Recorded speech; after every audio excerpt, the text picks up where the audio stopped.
Hello dear aspirants, આપ સર્વેનું અમારી YouTube channel game changing સાયકોલોજીમાં હાર્દિક સ્વાગત છે. આજના વિડીયોની અંદર આપણે ટેટ ટાટની જે આવનારી પરીક્ષાઓ છે એના માટે ખૂબ જ અગત્યનો એક ટોપિક જે છે બ્લૂમ ટેક્સોનોમી, અને બ્લૂમ ટેક્સોનોમી અનુસાર શૈક્ષણિક હેતુઓનું વર્ગીકરણ કેવી રીતે કરી શકાય, that means classification of educational objectives according to Bloom's taxonomy, એ વિશે વિસ્તૃતમાં ચર્ચા કરવાના છે. સાથે સાથે બ્લૂમ ટેક્સોનોમી જે ટોપિક છે એ સીટેટની એક્ઝામ માટે પણ ઘણો અગત્યનો છે. એવરી ટાઈમ જ્યારે તમે સીટેટનું પેપર જોશો તો સીટેટનું પેપર એ બ્લૂમ ટેક્સોનોમી વગર અધૂરું છે. સો જે ટીચિંગ લેવલની એક્ઝામ્સ છે એના માટે બ્લૂમ ટેક્સોનોમી, ઇવન જી સેટની એક્ઝામ અને નેટની એક્ઝામમાં પણ આમાંથી પ્રશ્ન જે છે એ પૂછાય છે. તો બ્લૂમ ટેક્સોનોમી અનુસાર જે શૈક્ષણિક હેતુઓ છે, ઓકે, જે ઓબ્જેક્ટિવ્સ છે, લર્નિંગ આઉટકમ્સ છે, એને આપણે કઈ રીતે વર્ગીકૃત કરી શકીએ એ અંગે આપણે ડિટેલમાં ચર્ચા કરવાના છીએ. તો આપણે આ નવી એક સિરીઝ ચાલુ કરેલી છે સ્પેશિયલ ટેટ ટાટ સીટેટ જેવી એક્ઝામ માટે. તો અગાઉના 2 વિડીયોઝ તમે જોયા ન હોય તો પ્લેલિસ્ટમાં જઈને એ વિડીયોઝ પણ ચેક કરી લેશો. મનોવૈજ્ઞાનિકો અને શિક્ષણશાસ્ત્રીઓએ શૈક્ષણિક હેતુઓનું વર્ગીકરણ એક કરતાં વધુ રીતે કર્યું છે. હવે આ એકદમ કોમન વસ્તુ છે કે જે કોઈ મનોવૈજ્ઞાનિકો એટલે કે સાયકોલોજિસ્ટ છે અને એડ્યુકેશનાલિસ્ટ છે, એટલે કે જે શિક્ષણશાસ્ત્રીઓ છે, એ જે શૈક્ષણિક હેતુઓ છે, ઓકે, આપણા જે ઓબ્જેક્ટિવ્સ છે, એજ્યુકેશનલ ઓબ્જેક્ટિવ્સ અથવા તો આઉટકમ્સ, એને અલગ અલગ રીતે વર્ગીકૃત કર્યું છે, એનું વર્ગીકરણ કર્યું છે. એ બધા પૈકી બેન્જામિન સેમ્યુઅલ બ્લૂમ, કે જેમનો જન્મ ફેબ્રુઆરી 21, 1913ની અંદર થયેલો હતો અને એનું મૃત્યુ જે છે 13 સપ્ટેમ્બર 1999ના રોજ થયું હતું, અને એમના સાથીદારોએ વર્ગીકરણ કર્યું હતું તે ખૂબ જ પ્રચલિત છે. તો જો ઘણા બધા મનોવૈજ્ઞાનિકો અને શિક્ષણશાસ્ત્રીઓએ આ શૈક્ષણિક હેતુનું વર્ગીકરણ કર્યું છે, પણ એમાંથી પણ જે બેન્જામિન બ્લૂમ છે એ અને એમના જે સાથીદારો છે એમણે જે વર્ગીકરણ કર્યું હતું એ ખૂબ જ પ્રચલિત છે. હવે તમને અહીંયા એવું પૂછાઈ શકે કે બેન્જામિન બ્લૂમ જે છે, અથવા તો બ્લૂમનું પૂરું નામ તમને ખબર હોવી જોઈએ, બેન્જામિન સેમ્યુઅલ બ્લૂમ, જે પોતે એક અમેરિકન એજ્યુકેશનલ સાયકોલોજિસ્ટ હતા. તો આવું પણ પૂછાય છે ઘણી બધી વખત કે પાવલો કયા દેશના હતા, ઓકે, પછી આજે બેન્જામિન બ્લૂમ છે એ કયા દેશના હતા, સ્કિનર કયા દેશના હતા, પ્લેટો, એરિસ્ટોટલ, એ બધું તમને પૂછાય છે, રાઈટ. તો એ પોતે અમેરિકાના એજ્યુકેશનલ સાયકોલોજિસ્ટ છે અને એમણે પોતે જે વર્ગીકરણ કર્યું છે એ ખૂબ જ પ્રચલિત છે. તેમાં તેમણે બાળકના વર્તનોને વિષય વસ્તુ સાથે વિવિધ રીતે સાંકળીને શૈક્ષણિક હેતુઓનું વર્ગીકરણ કર્યું છે. હું તમને અવારનવાર કહું છું કે જે બાળક છે, જે વિદ્યાર્થી છે, એનું બિહેવિયર છે, એનું વર્તન છે, એ ખૂબ જ અગત્યનું છે. જ્યારે આપણે કોઈ પણ વસ્તુની વાત કરતા હોઈએ, ભલે એનઈપીની વાત કરીએ છીએ કે જ્યારે ક્લાસરૂમ મેનેજમેન્ટની વાત કરીએ છીએ, તો સ્ટુડન્ટ એટલે કે જે ચિલ્ડ્રન છે એ સેન્ટરમાં હોવા જોઈએ, એટલે કે ચાઇલ્ડ સેન્ટ્રિક અભિગમ જે એ આપણે અપનાવવો પડે એઝ અ શિક્ષક, એઝ અ ટીચર તરીકે. તો અહીંયા પણ જે બાળકનું વર્તન છે, એટલે કે સ્ટુડન્ટ્સનું જે બિહેવિયર છે, એને આધારે વિવિધ જે હેતુઓ છે એનું વર્ગીકરણ કરવામાં આવ્યું છે. તેમણે શિક્ષણના સંદર્ભમાં બાળકોના વર્તનને 3 જૂથમાં વહેંચ્યા છે. તો અગત્યનું છે કે બાળકને પોતે કયા 3 જૂથમાં વહેંચે છે, તો જ્ઞાનાત્મક, ભાવાત્મક અને મનોશારીરિક. તમે ટેબલ તો નહીં કહી શકાય, ટ્રાયંગલ તમે જોઈ શકો, ઘણી બધી બુક્સની અંદર આપેલું હશે. અહીંયા જ્ઞાનાત્મક, પછી અહીંયા આવશે ભાવાત્મક અને મનોશારીરિક. તમને એક્ઝામમાં એવી રીતે પણ પ્રશ્ન પૂછી શકાય કે બેન્જામિન બ્લૂમે જે બાળકના વર્તનને આધારે શૈક્ષણિક હેતુઓનું વર્તન કર્યું હતું તેમાં નીચેના પૈકી કયો જૂથનો સમાવેશ થતો નથી, અથવા તો તમને જ્ઞાનાત્મક, ભાવાત્મક અને પછી ડેશ કરીને આપ્યું હોય અને તમારે કરેક્ટ આન્સર જે છે ફાઇન્ડ કરવાનો. તો જ્ઞાનાત્મક, ભાવાત્મક અને મનોશારીરિક એવો એક ટ્રાયંગલ જે છે એ કોના દ્વારા આપવામાં આવ્યો છે, તો બ્લૂમ દ્વારા આપવામાં આવેલો છે. હવે આપણે સૌપ્રથમ જોઈએ જ્ઞાનાત્મક હેતુઓ. તો જ્ઞાન, તમને ખબર હશે કે આપણે અહીંયા એજ્યુકેશનને આધારે કન્સર્ન કરવાના છીએ. તો જ્ઞાન મેળવવું એ જ્ઞાનનો ઉપયોગ કરવાને લગતા હેતુઓ, તે જ્ઞાનાત્મક હેતુઓ છે, ઓકે. જ્ઞાનનો ઉપયોગ કરવાને લગતા જે કોઈ હેતુઓ છે, અને સાથે સાથે જ્ઞાન મેળવવું, અર્જન કરવું, નોલેજ મેળવવું, શિક્ષણ મેળવવું, તો એ આપણા જ્ઞાનાત્મક હેતુ છે. દાખલા તરીકે જોડણી, છંદ કે અન્ય વ્યાકરણ વિષયક મુદ્દો, તે જ્ઞાનને લગતા મુદ્દાઓ છે. વિદ્યાર્થી પાત્રોના નામ યાદ રાખીને લખે તો તે પણ જ્ઞાનનો હેતુ છે. તો છંદ ભણવામાં આવે, જોડણી છે, કોઈ પણ ગ્રામરનો વિષયનો મુદ્દો છે, તો એ બધા શેને છે, જ્ઞાન, કારણ કે એમાંથી એણે કંઈક શીખવાનું છે. હવે કોઈ સાહિત્યને લગતું એ ચેપ્ટર ભણે છે તો એના આધારે જે પાત્રો હોય તો એ પાત્રોના પોતે નામ યાદ કરે કે આ ચેપ્ટરની અંદર અથવા તો આ નવલિકાની અંદર અથવા તો નાટકની અંદર કયા કયા પાત્રો હતા તો એના નામ યાદ કરે અને એ લખે તો એ પણ જ્ઞાનનો હેતુ છે. હવે જ્ઞાનાત્મક હેતુ આ પણ ખૂબ અગત્યનું છે. તો જ્ઞાનાત્મક હેતુઓ છે એને બ્લૂમે ટોટલ 6 વિભાગની અંદર વહેંચેલા છે. સૌપ્રથમ જો અહીંયાથી બેઝિકલી આપણે જોઈએ તો અહીંયા સિક્વન્સ જે છે બરાબર નથી. પહેલાં આપણે એ જોઈ લઈએ. મૂલ્યાંકન, સંશ્લેષણ, વિશ્લેષણ, ઉપયોજન, સમજ અને જ્ઞાન પ્રાપ્તિ. તો સૌપ્રથમ આવશે યાદ રાખવું. ઓકે, કોઈ પણ વસ્તુ છે એને પોતે યાદ રાખશે, પછી એમાંથી એ સમજણ કેળવશે, પછી એને એપ્લાય કરશે એટલે કે જે તે જગ્યાએ લાગુ કરશે.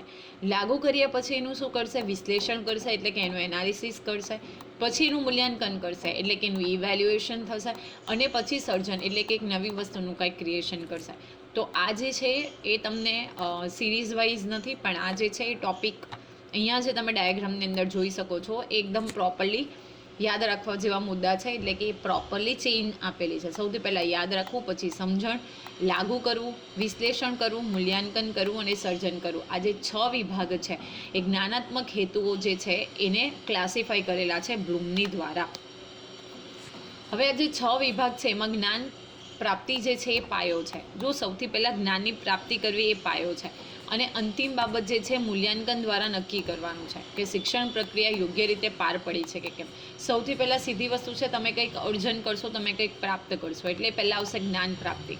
અને જે લાસ્ટ વસ્તુ છે એ શું છે? મૂલ્યાંકન, એટલે કે તમે ઇવેલ્યુએશન કરશો કે તમે કેટલું ભણ્યા છો એમાં તમને કેટલી ખબર પડી છે, શિક્ષણ જે પ્રક્રિયા છે યોગ્ય રીતે થઈ છે કે કેમ, તો એનું આપણે મૂલ્યાંકન કરીએ. જો સૌથી પહેલાં તમને શું કરવામાં આવે? વર્ગખંડની અંદર શિક્ષક દ્વારા ભણાવવામાં આવે, પછી એની ટેસ્ટ લેવામાં આવે અને પછી એ ચેક કરવામાં આવે પેપર્સ, અને એના આધારે આપણને ખબર પડે કે વિદ્યાર્થીઓનું જે કોન્સેપ્ટ છે ક્લિયર છે કે કેમ.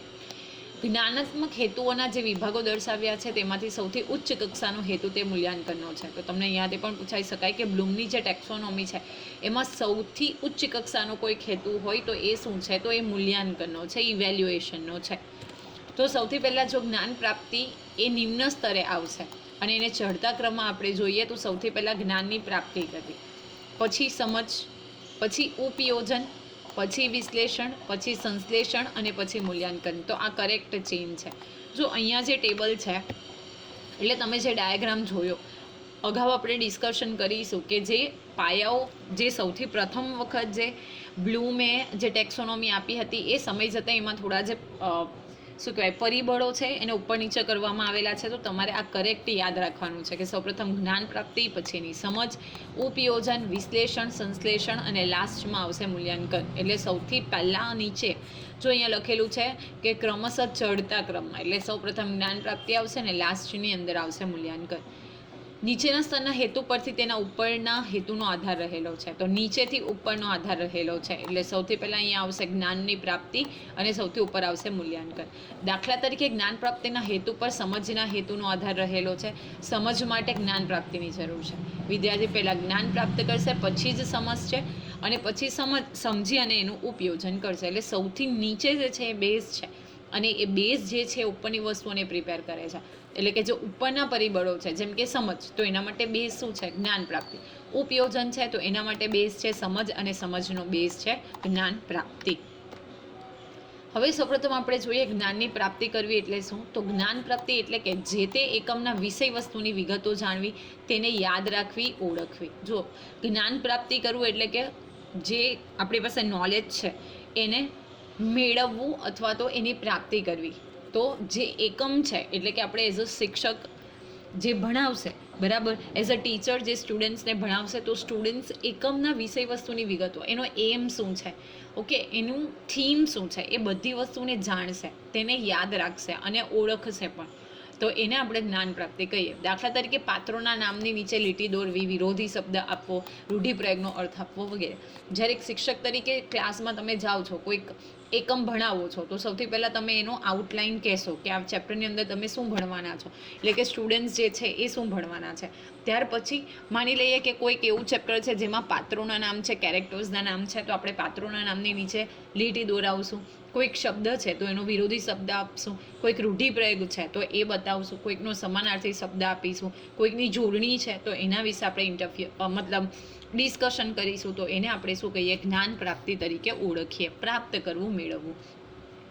નેક્સ્ટ છે સમજ. તો પ્રાપ્ત કરેલ જ્ઞાન અંગે સમજ પ્રાપ્ત થઈ છે કે કેમ તે નક્કી કરતો હેતુ એટલે સમજનો હેતુ. હવે આપણે જ્ઞાન આપી દીધું, પણ એની જે સમજ છે એ સમજ વિદ્યાર્થીને થઈ છે કે કેમ, તો એ નક્કી કરવા માટે આપણે જે હેતુ અપનાવીએ છીએ એને આપણે સમજના હેતુ તરીકે ઓળખીએ છીએ. દાખલા તરીકે વિદ્યાર્થી અર્થઘટન કરે. ઓકે, તમે કોઈક વસ્તુ શીખવી છે તો એનું અર્થઘટન કરશે, એનું એનાલિસિસ કરશે. તમે કંઈક ભણાવ્યું છે, માનો કે તમે સંસ્કૃતના ટીચર છો, તમે ભણાવ્યું છે તો એનું ગુજરાતી, હિન્દી, ઇંગ્લિશમાં ભાષાંતર કરશે. એકમનો સાર લખે, મેઇન એની જે થીમ છે એ લખે, આગાહી કે અનુમાન કરે. ઓકે, હવે એ ચેપ્ટરને આધારે કોઈક વસ્તુ હોય કે તો એ પ્રેડિક્શન કરે. સાથે સાથે એને યોગ્ય ક્રમમાં લખે. તમે જોયું હશે કે ઇંગ્લિશ છે, ગુજરાતી છે, એવા બધા વિષયો, હિન્દી છે, એવા વિષયોની અંદર સ્વાધ્યાયમાં એવા પ્રશ્ન આપેલા હોય કે 5-7 સેન્ટેન્સ છે એને ચેપ્ટરને અનુલક્ષીને તમારે નંબરિંગ કરીને યોગ્ય ક્રમમાં ગોઠવવાના છે. એટલે કે સૌથી પહેલાં કઈ ઘટના બનેલી, પછી કઈ ઘટના, તો એ યોગ્ય ક્રમમાં લખે. પાત્રના મનોભાવ જણાવે. મનોભાવ જણાવે, માની લે કે કોઈક ચેપ્ટર છે જેમાં ઘણા બધા પાત્રો છે, તો પાત્રો જે પોતાનું રોલ પ્લે કરે છે જે તે ચેપ્ટર, તો એના મનોભાવ, કોઈ ગુસ્સાવાળું પાત્ર છે, ઓકે, કોઈ ખૂબ જ હાર્ડ વર્કિંગ છે, કોઈક વસ્તુ કરવા માટે ખૂબ ડેડિકેટેડ છે, તો એના મનોભાવ શું છે તો એ પોતે વર્ણવશે, સમજાવશે. અને એ બધી જ વસ્તુઓ પરથી આપણને ખ્યાલ આવે કે વિદ્યાર્થીએ જે જ્ઞાન પ્રાપ્ત કર્યું છે અને સાથે સાથે જે તે વિષયની પણ એને સમજ લીધી છે, જે તે ચેપ્ટર પણ એને સમજાઈ ગયું છે. આ હેતુને અર્થગ્રહણનો હેતુ પણ કહે છે. તો અહીંયાથી પૂછાઈ શકે સમજના હેતુનું બીજું નામ જણાવો, તો અર્થગ્રહણ. એ જે તમે અર્થ કર્યો છે, જે સમજાવ્યું છે એનું ગ્રહણ કરે છે, એ શીખે છે, સમજે છે, રાઈટ. તો એને આપણે અર્થગ્રહણનો હેતુ કહેવાય. C, this is very important. તમે ક્લાસમાં ભણાવી જાઓ છો પણ વિદ્યાર્થીને ખબર જ નથી પડતી, તો પછી એનો અર્થગ્રહણનો હેતુ અથવા તો એનો સમજનો હેતુ નથી ફૂલફિલ થયો, આપણે એવું કહી શકીએ. નેક્સ્ટ છે ઉપયોજન. ઉપયોજન કરવું એટલે કે ઉપયોગ કરવો, યુઝ કરવો. ઓકે, નવીનતમ પરિસ્થિતિમાં એનો ઉપયોગ કરવો. તો જો ઉપયોજન કરવું એટલે કે જ્ઞાન, જે પ્રાપ્ત જ્ઞાન છે તેનો ઉપયોગ કરવો. આપણને જે જ્ઞાન પ્રાપ્ત થયું છે એનો ઉપયોગ કરવો. પ્રાપ્ત જ્ઞાનનો નવીન પરિસ્થિતિમાં ઉપયોગ થાય તો જ ઉપયોજન કર્યું કહેવાય. હવે તમે શીખવાડ્યું છે વિદ્યાર્થીને, પણ એ કોઈક એવી નવીન પરિસ્થિતિનું સર્જન થાય, તેમાં જે એણે શીખ્યું છે એ વસ્તુને એ પોતે શું કરે? એડ કરે, અને એ પરિસ્થિતિને સાથે એ વસ્તુને સાંકળે, સમજે, તો એને આપણે ઉપયોજન કહીએ. દાખલા તરીકે નિયમો, સિદ્ધાંતો વગેરેનો વ્યવહારમાં ઉપયોગ કરે. છંદનું જ્ઞાન મેળવ્યા પછી કોઈ પણ કાવ્ય પંક્તિમાં રહેલા છંદ ઓળખાવે. રૂઢિપ્રયોગનો અર્થ જાણ્યા પછી તેનો વાક્યમાં પ્રયોગ કરે. વગેરેમાં વિદ્યાર્થી મેળવેલ જ્ઞાનનો નવી અને અપરિચિત પરિસ્થિતિમાં ઉપયોગ કરે છે. તમે કોઈક એને નિયમ શીખવાડ્યો છે, ઓકે, તમે શીખવાડ્યું છે એને કે AC² = AB² + BC², રાઈટ. હવે એ સ્વાધ્યાયના દાખલા છે કે બહાર કોઈક એ વસ્તુમાં ઉપયોગ કરે. તમે કોઈક એને સિદ્ધાંત શીખવાડ્યો છે, લાઈક ગુરુત્વાકર્ષણ બળનો સિદ્ધાંત, તો જ્યારે રમતું હોય, ડિસ્કશન કરતું હોય ત્યારે એનો ઉપયોગ કરે. ઓકે, તમે કોઈ છંદ શીખવાડ્યો છે, તો કાવ્ય પંક્તિ તમે જ્યારે ભણાવો છો તો એ છંદ કયો છે એ ઓળખશે. રૂઢિપ્રયોગ તમે કોઈક એને અર્થ આપ્યો છે તો રૂઢિપ્રયોગનો વાક્યમાં પ્રયોગ કરશે. આ બધી જ બાબતોમાં શું કરશે? જે વિદ્યાર્થીએ મેળવેલ જ્ઞાન છે એનો નવી અને અપરિચિત પરિસ્થિતિમાં ઉપયોગ કરશે. તમે એને શીખવાડ્યું છે, ઓકે, કોઈક રૂઢિપ્રયોગ ક્લાસમાં, હવે એ બહાર જાય છે, બહાર જુએ છે, ત્યારે કોઈક વસ્તુ જુએ છે, તો એને ખબર પડે છે કે આ રૂઢિપ્રયોગનો અર્થ આની સાથે કન્સર્ન છે, તો એ ત્યાં એનો ઉપયોગ કરશે. તો એને આપણે શું કહીએ? ઉપયોજન થયેલું કહેવાય. પછી છે વિશ્લેષણ એટલે કે એનાલિસિસ કરવું. હવે વિશ્લેષણ કરવું એટલે કે જ્ઞાન અને માહિતીને નાના નાના અંશોમાં વિભાજન કરવું. દાખલા તરીકે કોઈ ચોક્કસ બાબતનો તફાવત આપીએ, અલંકારોના પ્રકાર જણાવીએ, ત્યારે માહિતીનું વિશ્લેષણ કર્યું એમ કહેવાય. કોઈ પાત્રના લક્ષણો તારવે, તે પણ વિશ્લેષણ છે. જો કોઈક માહિતી છે, જ્ઞાન છે, એને તમે નાના નાના ભાગોમાં જ્યારે વિભાજિત કરો છો તો એને આપણે વિશ્લેષણ, એનાલિસિસ કરેલું કહેવાય. ફોર એન એક્ઝામ્પલ, તમે ભણાવો છો તો એ કોઈક બે વસ્તુનો તફાવત તમે આપો. ઓકે, માની લો કે તમે પ્રવાહી અને ઘન એવું ભણાવો છો, તો એને બંનેનો તમે તફાવત આપો. અલંકારના અલગ અલગ પ્રકાર તમે જણાવો કે આ ટાઈપના અલંકાર છે, રૂપક અલંકાર, સજીવારોપણ અલંકાર, ઓકે, તો એના તમે ખાલી પ્રકારો જણાવો. તો એને તમે શું કરશો? માહિતીનું વિશ્લેષણ કર્યું એમ કહેવાય. હવે કોઈ પાત્ર છે તો એના અલગ અલગ લક્ષણો છે, તો એને પણ આપણે શું કરેલું કહેવાય? તો એનાલિસિસ કરેલું કહેવાય, વિશ્લેષણ કરેલું કહેવાય.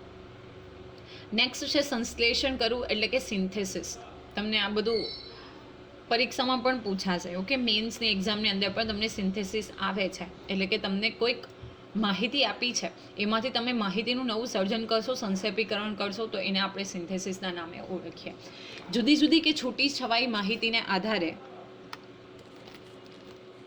એક માહિતીને એકત્ર કરી અને તેમાંથી નવી માહિતીનું સર્જન કરવું એટલે કે સંશ્લેષણ કર્યું કહેવાય. ઓકે, જે જુદી જુદી છૂટી છવાઈ માહિતી છે એને સૌપ્રથમ તમે એકત્ર કરશો અને પછી એમાંથી તમે કોઈક નવી માહિતીનું સર્જન કરશો. તમે કોઈક એક ટોપિક આપ્યો છે, બરાબર, ઘણી માની લઈએ કે કોઈક 4-5 ચેપ્ટર છે. ઓકે, એમાંથી તમે શું કરશો, કોઈ ચોક્કસ માહિતી, ચોક્કસ ટોપિકને લગતી માહિતી જે છે એને ભેગી કરશો, તો એને તમે સંશ્લેષણ કર્યું એમ કહેવાય. તેને અભિવ્યક્તિનો હેતુ પણ કહે છે. જો હવે અભિવ્યક્ત કરવું એટલે કે જણાવવું, બતાવવું. જ્ઞાનાત્મક ક્ષેત્રનું આ અગત્યનું સ્તર છે અને ઉપરોક્ત તમામ જ્યારે હેતુઓ સિદ્ધ થયા હોય તો જ આ હેતુ સિદ્ધ થાય. વિદ્યાર્થી નિબંધ લખે, પાત્રનો પરિચય આપે, ત્યારે તેની પાસે રહેલી વિવિધ માહિતીનું તે સંશ્લેષણ કરે છે. જો ધીસ ઇઝ બેસ્ટ એક્ઝામ્પલ કે જ્યારે આપણે એસે લખીએ છીએ, પત્ર એટલે કે લેટર લખીએ છીએ, તો આપણને મુદ્દા આપ્યા હોય, એને આધારે આપણે જે સમજ્યા છે એ બધી વસ્તુઓ અથવા આપણી પાસે જે કંઈ જ્ઞાન છે એને આપણે આ નિબંધની અંદર શું કરીશું, એક્સપ્લેન કરીશું. પછી કોઈ પાત્રનો પરિચય, તમને પાત્ર વિશે શોર્ટ નોટ પૂછાઈ હોય અને બાળક એના પરિચય લખે, તો એને આપણે સંશ્લેષણ, સિન્થેસિસ કરેલું કહેવાય. જેમાં જ્ઞાન પ્રાપ્તિ, સમજ, ઉપયોજન અને વિશ્લેષણના હેતુઓ કેટલા અને કેવા સિદ્ધ થયા છે તેના આધારે સંશ્લેષણનો હેતુ જે છે એ સાર્થક થશે. તો અગત્યનું છે કે સૌથી પહેલાં જ્ઞાન પ્રાપ્ત કરશે, પછી એની સમજ કરશે, ઉપયોજન કરશે અને વિશ્લેષણ કરશે. તો આ જેટલા સારી રીતે આ જે હેતુઓ છે એ સિદ્ધ થયા છે, એટલી સારી રીતે આ સંશ્લેષણ એટલે કે સિન્થેસિસ થયું કહેવાશે. પછી આવશે મૂલ્યાંકન એટલે કે ઇવેલ્યુએશન કરવું. તો જ્ઞાનાત્મક ક્ષેત્રનો સૌથી ટોચનો હેતુ જે છે એ મૂલ્યાંકનનો છે. પ્રાપ્ત કરેલા જ્ઞાનની માપદંડોને આધારે ચકાસણી કરવી એટલે કે મૂલ્યાંકન. જે કોઈ આપણે જ્ઞાન પ્રાપ્ત કર્યું છે તો એ ચોક્કસ માપદંડ, એટલે અહીંયા આવશે એક્ઝામિનેશન. તમે ઓરલી પૂછો, રિટર્ન પૂછો, લાઈક ધેટ. તો એના આધારે તમે ચકાસશો, ચેક કરશો કે વિદ્યાર્થીઓને કેટલી વસ્તુ આવડી છે, તો એને આપણે શું કહીએ, મૂલ્યાંકન તરીકે ઓળખીએ. દાખલા તરીકે કોઈ 2 કાવ્ય કે વાર્તામાં અમુક વાર્તા સારી છે તેમ કહેવાથી નહીં ચાલે. તેની શ્રેષ્ઠતાના કારણો દર્શાવે ચોક્કસ માપદંડ થયો કહેવાય અને તેના આધારે જ નિર્ણય લઈ શકાય, તો જ સાચા અર્થમાં મૂલ્યાંકન થયું કહેવાય. હવે જો કોઈ તમને 2-3 વાર્તાઓ આપેલી છે, રાઈટ, તો તમે ડાયરેક્ટ એવું કહો કે ABCમાંથી એ સ્ટોરી સારી છે B અને Cની કમ્પેરિઝનમાં, પણ શા માટે સારી છે, એ શ્રેષ્ઠ છે, બેસ્ટ છે, તો એના કોઈક રીઝન્સ હોવા જોઈએ. જો તમે ચોક્કસ રીઝન ઇન્ડિકેટ કરી શકો છો, બતાવી શકો છો, એટલે કે વિદ્યાર્થી બતાવી શકે છે, તો આપણે એનું પ્રોપર મૂલ્યાંકન એટલે કે ઇવેલ્યુએશન છે એ કરેલું કહેવાય. હવે અત્યાર સુધી જે આપણે બેઝિકલી વાત કરી એ જ્ઞાનાત્મક જે પાસાઓ છે એની વાત કરી. તો આપણે જોયું કે જ્ઞાનાત્મકમાં સૌથી પહેલાં આવશે જ્ઞાન પ્રાપ્તિ, પછી આવશે સમજ, ઉપયોજન, વિશ્લેષણ, સંશ્લેષણ અને મૂલ્યાંકન. તો આપણે જોયું હતું કે બેઝિકલી જે બ્લૂમની ટેક્સોનોમી છે એમાં 3 પાર્ટમાં બાળકના વર્તનને વહેંચવામાં આવેલા છે. એક છે જ્ઞાનાત્મક, ભાવાત્મક અને મનોશારીરિક. તો જ્ઞાનાત્મકની આપણે વાત કરી. હવે આપણે જે વાત કરવાના છે એ નેક્સ્ટ જે ટોપિક છે એ છે બેઝિકલી આપણે જો જોઈએ તો એ આવશે હવે ભાવાત્મક ક્ષેત્ર. તો ભાવાત્મક ક્ષેત્ર એટલે શું, તો અને એમાં કઈ કઈ વસ્તુઓનો સમાવેશ થશે. તો ભાવાત્મક ક્ષેત્રની અંદર સાહિત્ય કૃતિઓનો આનંદ માણો. જો ભાવ એટલે કે ફિલિંગ્સ, એવું પણ તમે યાદ રાખી શકો. વિવિધ સાહિત્ય કૃતિઓ અને પ્રકારોમાં અભિરુચિ કેળવી વગેરેનો સમાવેશ અહીંયા કરવામાં આવે છે. જો ઘણી બધી વખત એવું હોય કે તમે એઝ અ શિક્ષક તરીકે ચેપ્ટર એક્સપ્લેન કરો છો, તો ઘણી વખત ચેપ્ટર્સ જે છે એટલા ઇન્ટરેસ્ટિંગ હોય કે બાળક જે છે એમાં ખોવાઈ જાય, એનો આનંદ કમ્પ્લીટલી માણે. ઓકે, કોઈ સાહિત્ય કૃતિઓ છે તો કોઈકને નવલિકા ગમે, કોઈને નાટક ગમે, કોઈને કવિતા ગમે, તો એ બધી જ વસ્તુઓ આપણે, કારણ કે એની સાથે એના ઇમોશન્સ છે, ફિલિંગ્સ છે, તો એવા ક્ષેત્રને આપણે ભાવાત્મક ક્ષેત્ર તરીકે ઓળખી શકીએ. ટૂંકમાં જો કેવું હોય તો અવલોકન સક્ષમ ન હોય પરંતુ તેમાં લાગણી, ભાવ કે ઉર્મિઓ પ્રગટ થતા હોય તો તેને ભાવનાત્મક ક્ષેત્ર કહેવાય. જો અગેન ઇમ્પોર્ટન્ટ છે, એનું અવલોકન, ઓબ્ઝર્વેશન શક્ય નથી, પણ એમાં લાગણી છે, ભાવ છે, ઉર્મિઓ છે, તો એને આપણે ભાવનાત્મક બાબત સાથે સંકળી શકીએ. ભાવના સાથે છે, ફિલિંગ સાથે છે. ઓકે, વિદ્યાર્થી હસે, રડે, ઇમોશનલ થઈ જાય, તો આ બધી વસ્તુને આપણે ભાવનાત્મક ક્ષેત્ર સાથે કનેક્ટ કરી શકીએ. નેક્સ્ટ છે મનોશારીરિક ક્ષેત્ર. તો વિદ્યાર્થી મનો અને શારીરિક, મન અને શરીર સાથે સંકળાયેલી છે. તો જો વિદ્યાર્થીઓ જ્યારે પોતાના શરીરના અંગોનો ઉપયોગ કરીને હલનચલન કરે ત્યારે તેને મનોશારીરિક હેતુ આપણે કહીએ. દાખલા તરીકે શરીરના અંગો પાસે ચોક્કસ કાર્ય કરાવવા માટે મગજનો ઉપયોગ પણ કરવો પડે. હવે જો બે વસ્તુ છે, એક તો મન અને શરીર. તમને બધાને ખબર છે કે આપણા શરીરના જે કોઈ અંગો છે એ વર્ક કરે છે just because of the order which is given by our mind. તો એના માટે મગજનો પણ ઉપયોગ કરે છે. દાખલા તરીકે વિદ્યાર્થી પોતાની નોંધ પોથીમાં લખે, એની કોઈ સ્વાધ્યાય પોથી છે, બુક છે, એમાં લખે, સુરેખ હસ્તાક્ષર કાઢે, સારા સીધી લીટીમાં લખતો હોય, ફકરો પાડીને લખે, તો આ બધા મનોશારીરિક હેતુ છે. ઓકે, મનનો પણ ઉપયોગ થાય છે, મગજનો ઉપયોગ થાય છે, અને સાથે સાથે એ શું કરે છે, પોતાના અંગોનો ઉપયોગ કરે છે. ઓકે, નોંધ પોથીમાં લખે, સારા સુવાચ્ય અક્ષરે લખે, ફકરો પાડે, તો આ બધા શેના લક્ષણો છે, અથવા તો કયા ક્ષેત્રની અંદર આવે, તો મનોશારીરિક ક્ષેત્રની અંદર એને આપણે બતાવી શકીએ. તો બેઝિકલી તમારે 3 હેતુઓ યાદ રાખવાના છે. એક તો જ્ઞાનાત્મક, જે જ્ઞાનને લગતો છે, પછી છે ભાવાત્મક, જે ફિલિંગ્સને લગતો છે, અને પછી છે મનોશારીરિક, જે બેઝિકલી શું આવશે, એમાં મગજ અને શરીરના અંગો સાથે સંકળાયેલો છે. હવે તમે અહીંયા બ્લૂમ ટેક્સોનોમીની અંદર જોઈ શકો કે સૌથી પહેલાં એને યાદ રાખવું પડે, રિમેમ્બર કરવું પડે, એટલે કે રેકગ્નાઇઝિંગ એન્ડ રીકોલિંગ ધ ફેક્ટ્સ. જ્યારે પણ એક શિક્ષક કોઈક નવા એકમની શરૂઆત કરતો હોય ત્યારે બ્રેઇન સ્ટ્રોમિંગ અથવા તો એનું પૂર્વ જ્ઞાન ચેક કરે. માની લે કે તમારે વિજ્ઞાન કે ગણિત વિશે કંઈક શીખવવું છે કે કોઈક બીજા સબ્જેક્ટ વિશે શીખવવું છે, તો એને કેટલું આવડે છે, તો એ તમે બ્રેઇન સ્ટોમિંગ એક્ટિવિટી કરશો અથવા પૂર્વ જ્ઞાન ચકાસશો, જેથી કરીને બાળકને રીકોલિંગ ફેક્ટ્સ, જે જૂનું છે એ વસ્તુ યાદ આવશે. પછી અન્ડરસ્ટેન્ડ લેવલ આવશે, એટલે કે understanding vote the facts mean, જે તે વસ્તુ અંગે સમજ મેળવશે. પછી છે એ એપ્લાય કરતો શીખશે, એટલે કે એનું આપણે જોયું કે તમે કોઈક રૂઢિપ્રયોગ શીખવાડ્યો છે, સિદ્ધાંત શીખવાડ્યો છે, તો એ બહારની પરિસ્થિતિ સાથે એનો ઉપયોગ કરશે. Applying the facts, rules and concepts and idea, જે એની પાસે આઈડિયા છે, કોન્સેપ્ટ છે, રૂલ્સ છે, ફેક્ટ્સ તમે શીખવાડ્યા છે, ઓકે, થિયરમ તમે શીખવાડ્યા છે, બધી વસ્તુને પોતે એપ્લાય કરતા શીખશે. પછી એનાલિસિસ કરશે, તો breaking down information into the component parts, તો નાના વર્ગમાં નાના વસ્તુઓમાં વર્ગીકૃત કરશે, જેમ કે આપણે જોયું કે તફાવત શીખવાડશે. ઓકે, નાની વસ્તુઓ એ શીખવાની કોશિશ કરશે. પછી ઇવેલ્યુએટ કરશે, એટલે કે એનું મૂલ્યાંકન. તો judging the value of information or ideas, અને create the combining parts to make a new whole. એક નવી વસ્તુ બનાવવા માટે, એક નવું સર્જન કરવા માટે જે શીખ્યો છે એના પાર્ટનો ઉપયોગ કરશે. જો આ જે છે એ જૂના મેઝર્સ છે. સૌથી પહેલાં તમારે ટોપ ઉપર શું રાખવું પડશે, એકચ્યુઅલી આ પણ સાચું જ છે કે તમે ઇવેલ્યુએટ એ પોતાની જાતે કરશે અને પછી એ કંઈક નવી વસ્તુનું સર્જન કરશે.